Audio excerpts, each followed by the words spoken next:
Ils vivent en France, mais leur cœur bat résolument pour le Mali.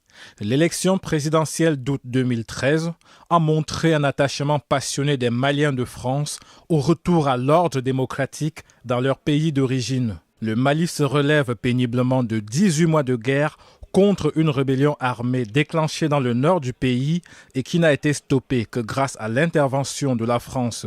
Cette élection doit permettre de rétablir l'ordre constitutionnel et d'entamer la réconciliation dans le pays.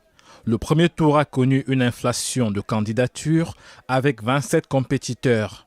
Les électeurs ont désigné 2 d'entre eux, Ibrahim Boubacar Keïta, candidat du Rassemblement pour le Mali, et Soumaïla Cissé, de l'Union pour la République et la démocratie, pour disputer un second tour. En France, les représentants des 2 candidats ont âprement mené la campagne d'entre-deux tours pour rallier à leurs champions les quelques 30 000 résidents maliens autorisés à voter. C'est à Montreuil, en banlieue parisienne, où vit une forte communauté malienne, que les partisans de Soumaïla Cissé ont installé leur quartier général. Nous sommes la veille du vote et la campagne est officiellement terminée. Pas question pour autant pour l'équipe de se démobiliser. Aujourd'hui, Sadio Diakité, le directeur de campagne du candidat Cissé en France, et ses collègues ont une double mission. S'assurer que leurs proches ont bien reçu leur carte d'électeur et que les absents ont signé des procurations pour faire voter à leur place. Avec seulement 19,70% des suffrages contre près de 40% pour son adversaire, leur champion a difficilement passé le cap du premier tour. Par ailleurs, 22 candidats sur les 25 éliminés ont rallié le camp adverse. Pas de quoi décourager Sadio Diakité et ses amis qui croient encore au miracle d'un retournement de situation. J'attends au soir du 11 août la victoire de notre candidat pour cette élection. Si c'est une élection crédible, transparente, régulière, je suis sûr qu'il l'emporterait. C'est la porte, vive Ibeka Taponkele. Ils sont d'autant plus confortés dans leur espoir que les affiches de campagne de Soumaïla Cissé ont été vandalisées. Une preuve, selon eux, de la peur qu'inspire leur candidat. Les affiches sont arrachées partout. Quand vous partez dans les foyers, ils ont mis des brigades là-bas pour que dès qu'on affiche la photo de Soumaïla, ils arrachent. Et n'ont pas laissé et n'ont pas se limité à ça. Aujourd'hui, ils viennent jusqu'au QG de campagne et arracher toutes les affiches. En dépit des protestations, c'est déjà l'esprit d'apaisement qui prévaut. Quelle que soit l'issue du vote, c'est le Mali qui devra en sortir gagnant. Les Maliens, même s'ils ont des problèmes entre eux, nous voulons que leurs problèmes soient réglés dans le dialogue, dans le débat, pour opérer des choix qui vont peser longtemps, qui vont demeurer longtemps, non pas seulement écraser quelqu'un et puis un autre va venir le remplacer, va reprendre la place et en faire des martyrs. Nous n'avons pas besoin. Le Mali a besoin de calme, le Mali a besoin de sérénité pour son développement. Sur le terrain, d'autres membres de la section française de l'Union pour la République et la démocratie poursuivent le travail de sensibilisation des électeurs. À Bagnolet, autre lieu de grande concentration de la communauté malienne en France, nous retrouvons Mahamadou Cissé. Éducateur de profession, il est secrétaire aux relations avec les associations de l'Union pour la République et la démocratie et membre de l'équipe de campagne de Soumaïla Cissé. Pendant la campagne, il s'est rendu dans de nombreux foyers et résidences pour expliquer le programme et les compétences de son candidat. Aujourd'hui, il s'est efforcé de s'assurer que toutes les personnes qu'il a convaincues pourront effectivement voter. Car pour lui, c'est un Mali plus serein qui doit sortir des urnes. On attend de ces présidents-là aussi qu'ils puissent mettre un peu d'ordre dans ces Mali qui connaissent une crise indéfinissable, je vais dire. Qui aident les Mali à se mettre debout. Parce que là, on est à genoux, on a été attaqué par l'ennemi, on n'est pas tombé, on est à genoux. On attend de ces présidents-là qui puissent faire en sorte que les Mali se relèvent sur ces deux jambes, figurées, comprenez par là, deux jambes, sur ces deux jambes, c'est-à-dire la diaspora et la population malienne.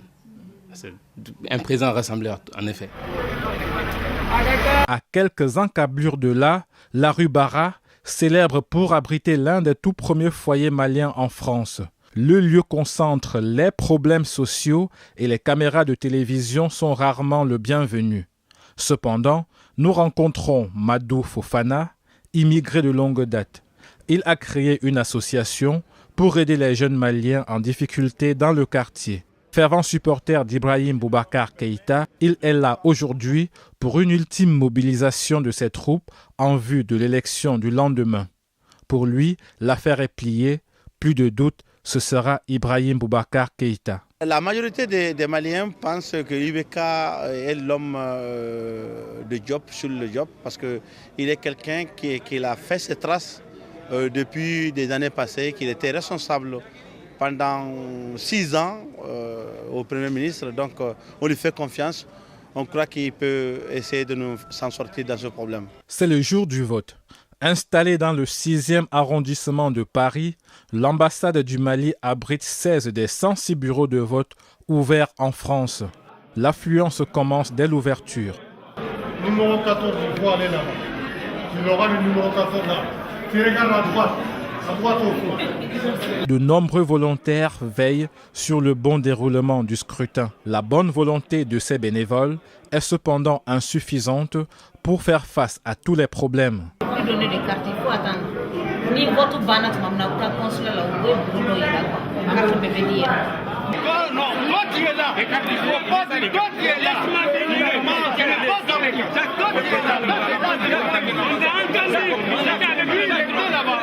Moi aussi je travaille avec lui. Non, tu n'étais pas.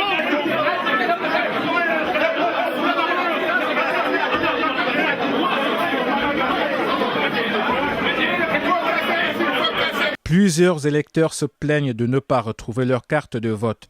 D'autres affirment que des tiers ont voté à leur place. Des accusations de triche refusent de part et d'autre. Ils ont cherché mon nom et mon numéro de carte Nina. Ils ont dit qu'il y a quelqu'un qui a voté de mon place. Voilà, il a déjà voté ce matin. Et est-ce que vous avez pu voter quand même? Non, je n'ai pas voté. Ils vous ont dit quoi? Ils ont dit que je ne peux plus voter. Je n'ai pas reçu ma carte d'électeur, mais je suis là pour mon pays parce que je suis citoyenne malienne. Quoi qu'il en soit, on m'a privé de mon droit de vote, mais je suis là et je prône un vote apaisé, comme tous les autres Maliens qui n'ont pas pu également participer. Débordée, l'ambassade fera finalement appel à la police française pour mettre de l'ordre. Pour réguler l'affluence, les policiers installent des barricades et filtrent l'entrée de l'ambassade. C'est par petits groupes de 10 personnes que les votants sont invités à y rentrer. L'intervention policière aura pour effet de calmer les ardeurs des plus passionnés. Le reste du scrutin se déroule sans incident jusqu'à la fermeture des bureaux de vote. Ambiance plus sereine au quartier général d'Ibrahim Boubacar Keïta, installé dans un hôtel de Bagnolet. Ici, on suit le déroulement du vote. Mais surtout, on se projette déjà sur l'après-élection. Les mesures phares d'IBK, c'est de réconcilier tous les Maliens. D'abord, il va organiser ce qu'on appelle les Assises du Nord, qui va regrouper tous les fils du pays, y compris même ceux qui ont pris des armes, en disant, bon voilà, on est d'accord, on va parler. Et c'est d'abord le Mali d'abord. Le Mali d'abord, c'est le Mali indivisible. Il fait place quand même aux compétences. Non seulement aux compétences, il parle de réconciliation et de rassemblement. Ça voudrait dire qu'il aura besoin de tous les bras valides du Mali pour cette reconstruction. Donc, nous, on n'en attend pas mieux qu'on nous donne la place où on peut servir le mieux possible le Mali. Qu'il y ait vraiment un État fort, comme je l'ai dit, un État efficace, et ensuite qu'il y ait un citoyen de type nouveau. C'est-à-dire que pour nous, il n'y a pas de véritable changement s'il n'y a pas un changement dans nos habitudes. Il faut que, franchement, qu'il apporte cette réforme de mentalité, ce qui va permettre à ce que le Mali soit un État digne de ce nom. Pas un État qui existe uniquement sur le papier, mais un État qui soit là, qui soit reconnu et qui soit respecté. Au-delà du fait qu'il faut les conditions de la paix, qu'il faut les conditions d'un État fort, ça va surtout être d'être le président de tous les Maliens de ne pas diviser les Maliens et de permettre aux Maliens de vivre pleinement dans leur pays en mettant en place les programmes appropriés dont je parlais, c'est-à-dire le développement, les emplois de la jeunesse, éviter la discrimination d'une partie de la population malienne, notamment les femmes.